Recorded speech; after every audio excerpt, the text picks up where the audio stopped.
Adapted from archaic translation by H. T. Francis. Source. Adapted from archaic translation by H. T. Francis. Jakata number 525. Culla-sutasoma-jataka. Good friends, etc. This story the master while residing at Jetavana monastery told concerning the perfect exercise of self-abnegation. The introductory story corresponds with that of the Mahanaradha birth. Once upon a time what is now Benares was a city called Sudarsana, and in it lived King Brahmadatta. His chief wife gave birth to the Bodhisattva. His face was glorious as the full moon, and therefore he was named Somakumara. When he arrived at years of discretion, owing to his fondness for soma juice and his habit of pouring offerings of it, men knew him as Sutasoma. When he was of age, he was instructed in the liberal arts at Taxila. And on his return home he was presented with a white umbrella by his father and ruled his kingdom righteously and owned a vast dominion. And he had 16,000 wives with Chandadevi as chief wife. In due course of time when he was blessed with a numerous family, he grew discontented with domestic life and retired into a forest, desiring to embrace the ascetic rule. One day he summoned his barber and thus addressed him, "When you see a grey hair on my head, you are to tell me." The barber agreed to do so, and in due course of time he saw a grey hair and told him of it. The king said, "Then, Sir Barber, pull it out and place it in my hand." The barber picked it out with a pair of golden tweezers and laid it in his hand. The great being, when he saw it, exclaimed, "My body is a prey to old age," and in a fright he took the grey hair and descending from the terrace he seated himself on a throne placed in the sight of the people. Then he summoned 80,000 councillors headed by his general and 60,000 Brahmins headed by his priest and many others of his subjects and citizens and said to them, "A grey hair has appeared on my head. I am an old man, and you are to know that I am become an ascetic," and he repeated the first stanza. "Good friends and citizens assembled here. Listen, my trusty advisers, to me. Now that grey hairs upon my head appear. From now on it is my will a monk to be." On hearing this each one of them in a fit of dejection repeated this stanza. Such random words as these in uttering. You are making an arrow move in my heart. Remember your 700 wives, O king. What will become of them, should you depart? Then the great being spoke the third stanza. Their sorrows soon another will console. For they are young in years and fair to see. But I am bent upon a heavenly goal. And so right glad am I a monk to be.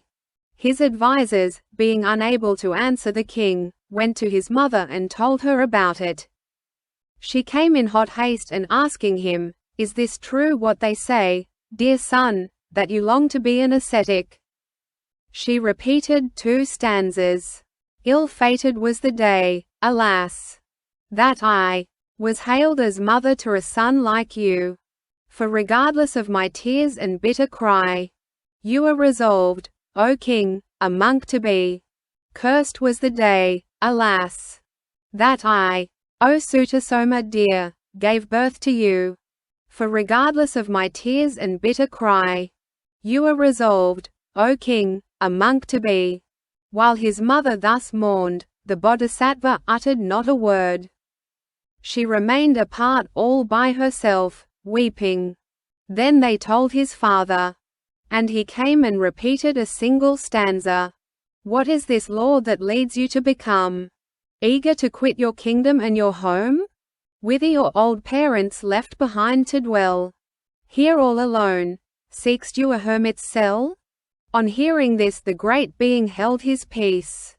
Then his father said, My dear Sutasoma, even though you have no affection for your parents, you have many young sons and daughters. They will not be able to live without you. At the very moment when they are grown up, will you become an ascetic? And he repeated the 7th stanza. But you have many a child, I think, and all of tender years, when you no longer may be seen. What sorrow will be theirs? Hearing this, the great being repeated a stanza. Yes, I have many a child, I think, of tender years are they. With them full long though I have been, I now must part for sure. Thus did the great being teach the law to his father. And when he heard his exposition of the law, he held his peace. Then they told his 700 wives. And they, descending from the palace tower, came into his presence, and embracing his feet they made crying and repeated this stanza. Your heart in sorrow, sure, must break, or pity is to you unknown, that you can holy orders take, and leave us here to weep alone. The great being, on hearing their crying as they threw themselves at his feet and cried aloud, repeated yet another stanza. My heart in sorrow may not break, though I feel pity for your pain, but holy orders I must take, that I may heavenly bliss attain. Then they told his queen wife. And she being heavy with child, though her time was well near come, approached the great being and saluting him stood respectfully on one side and repeated 3 stanzas.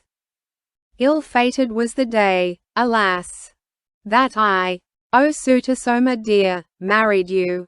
For regardless of my tears and bitter cry, you were resolved, O king, a monk to be. Cursed was the day, alas, that I, O Sutasoma dear, married you. For you would leave me in my suffering to die. Determined as you are a monk to be. The hour of my delivery is near, and I would glad my lord should stay with me, until my child is born, before that I see the sad day that I am without you. Then the great being repeated a stanza. The hour of your delivery is near.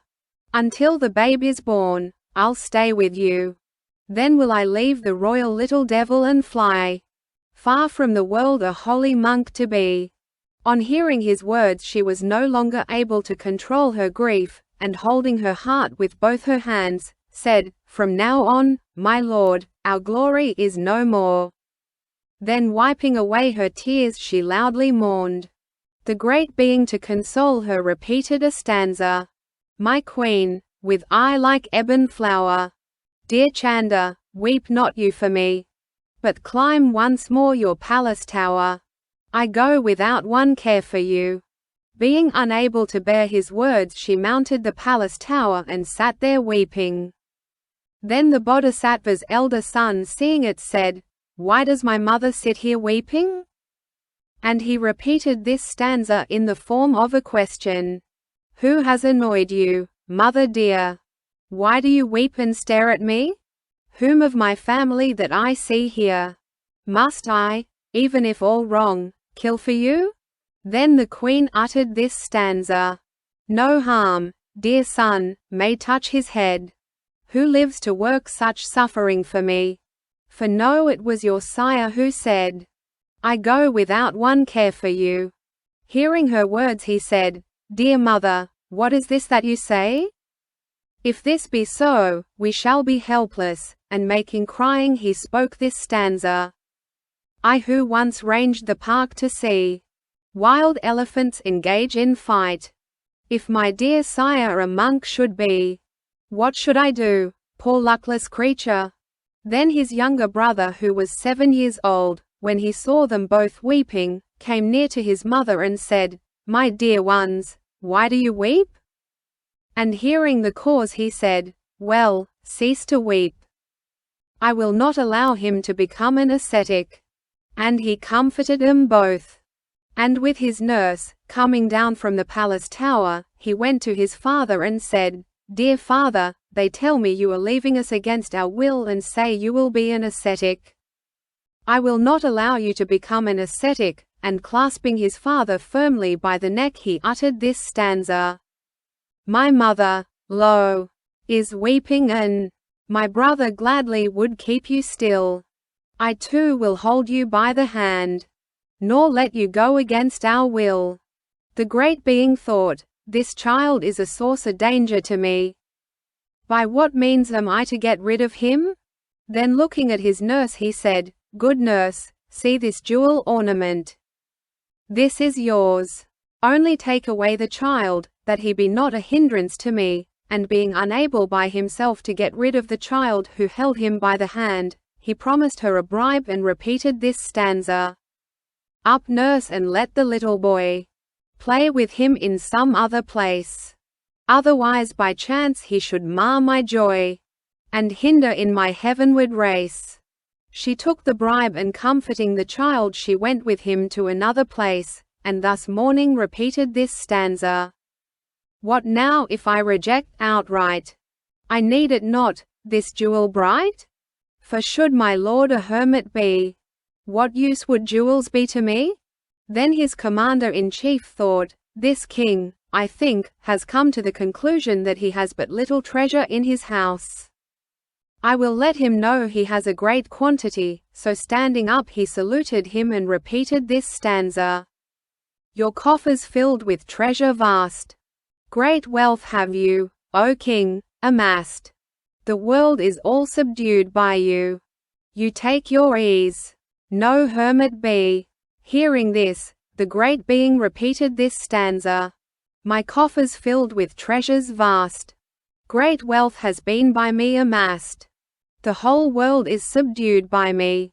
I leave it all a monk to be." When he had departed on hearing this, a rich merchant named Culla-sutasoma-jataka stood up and saluting the king repeated this stanza: "Great wealth have I, O king, amassed.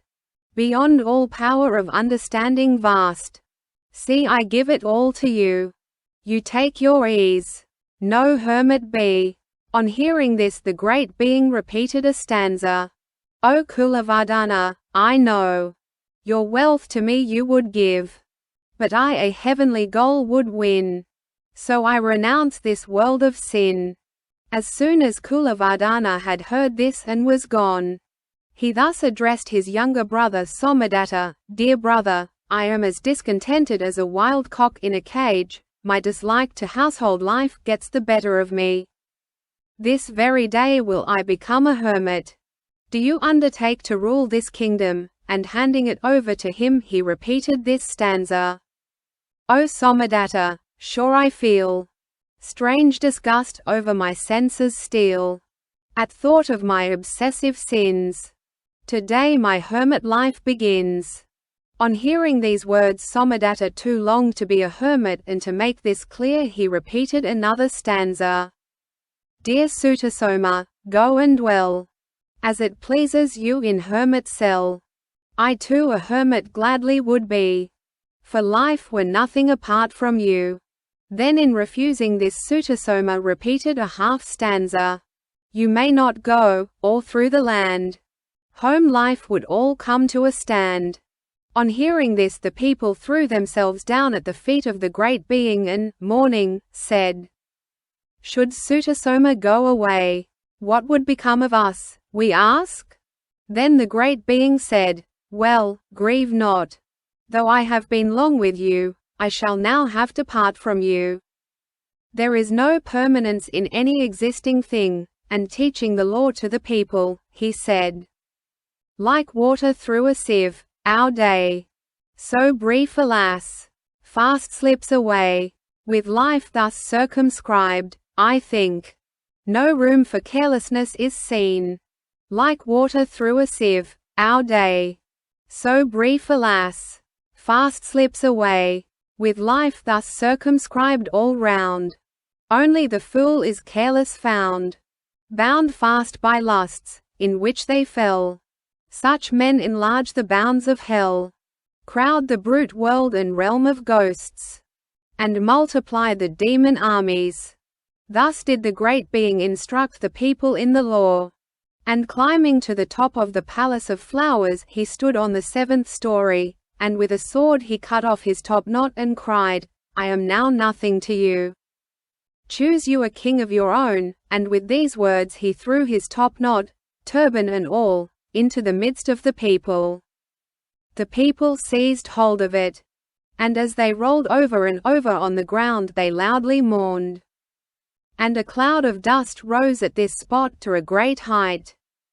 And the people stepping back stood and looked at it, and said, "The king must have cut off his top knot and thrown it, turban and all, into the midst of the crowd, and therefore it is that a cloud of dust has risen near the palace." And mourning they uttered this stanza: "The cloud of dust, see how it towers, hard by the royal house of flowers. Famed king of right, I think, our lord, has cut his locks off with a sword." But the great being sent an attendant and had all the necessities for an ascetic brought to him, and had a barber to remove his hair and beard. And throwing his magnificent robe on a couch he cut off strips of dyed cloth. And putting on these yellow patches he fastened an earthen bowl on the top of his left shoulder, and with a monk's staff in his hand he paced backwards and forwards on the topmost story. And then descending from the palace tower he stepped out into the street, but no one recognized him as he went. Then his 700 royal wives ascending the tower and not finding him, but seeing only the bundle of his adornments, came down and told the other 16,000 women, saying, "Mighty Sutasoma, your dear lord, has become an ascetic," and loudly mourning they went out. At this moment the people learned that he had become an ascetic, and the whole city was greatly stirred. And the people said, "They tell us, our king has become a monk." And they assembled at the palace door, and crying, "The king must be here or there," they ran to all the places frequented by him, and not finding the king they wandered to and fro, uttering their mourn in these stanzas. Here are his golden palace towers, all hung with wreaths of scented flowers. We're surrounded with many a lady fair. Our king would many times go. Here wreathed with flowers and wrought of gold. His hall with sloping roof one may see, where, all his family by his side, our king would move in all his pride. This is his garden bright with flowers, through all the seasons changing hours. We're surrounded, his lake overspread with lotus blue, haunt of wild birds, here comes in view, where, all his family." Thus did the people utter crying in these various places, and then returning to the palace yard they repeated this stanza: "King Sutasoma, sad to tell, has left his throne for hermit cell, and, clad in yellow, goes his way, like some lone elephant astray." Then they went on, leaving all their household gear, and taking their children by the hand they went to the Bodhisattva, and with them went their parents and young children and 16,000 dancing girls. The whole city had the appearance of a deserted place, and behind them followed the country folk. The Bodhisattva with a company covering 12 leagues set out in the direction of the Himalayas. Then Sakka, taking note of his renunciation of the world, addressing Vishwakarma said, "Friend Vishwakarma, King Sutasoma is retiring from the world. He should have a place to dwell in. There will be a huge gathering of them." And he sent him, saying, "Go and have a hermitage erected, 30 leagues long and 5 leagues broad, on the banks of the Ganges in the Himalayan country." He did so, and, providing in this hermitage all that was necessary for the ascetic life, he made a footpath straight to it and then returned to the angel world. The great being entered the hermitage by this path, and, after he himself was first of all ordained, he admitted the rest to holy orders, and in due course of time a great number was ordained, insomuch that a space of 30 leagues was filled with them. Now how the hermitage was built by Vishwakarma, and how a great number took holy orders, and how the Bodhisattva's hermitage was arranged, all this is to be understood in the way told in the Hathapala birth. In this case, if a thought of desire or any other false thought sprang up in the mind of anyone whatsoever, the great being approached him through the air, and sitting cross-legged in space he by way of advice addressed him in a couple of stanzas. Call not to mind love's sports of past, while still a smiling face you wore, otherwise that fair city a delight should waken lust and kill you quite. Practice, without holding back, goodwill to men by night and day, so shall you win the angel home, where all that do good deeds shall come. And this company of saints abiding by his advice became destined to the Brahma world, and the story is to be told exactly as it is in the Hathapala birth. The master having concluded this discourse said, Not only now, brethren, but formerly also the Tathagata made the great renunciation, and he identified the birth. At that time the father and mother were members of the great king's court. Chanda was the mother of Rahul. The son was Saraputra. The younger son was Rahul, the nurse was Khuddaka, Kulavardhana, the rich merchant, was Kashyapa, the commander-in-chief was Moggallana, Prince Somadatta was Ananda, King Sutasoma was myself.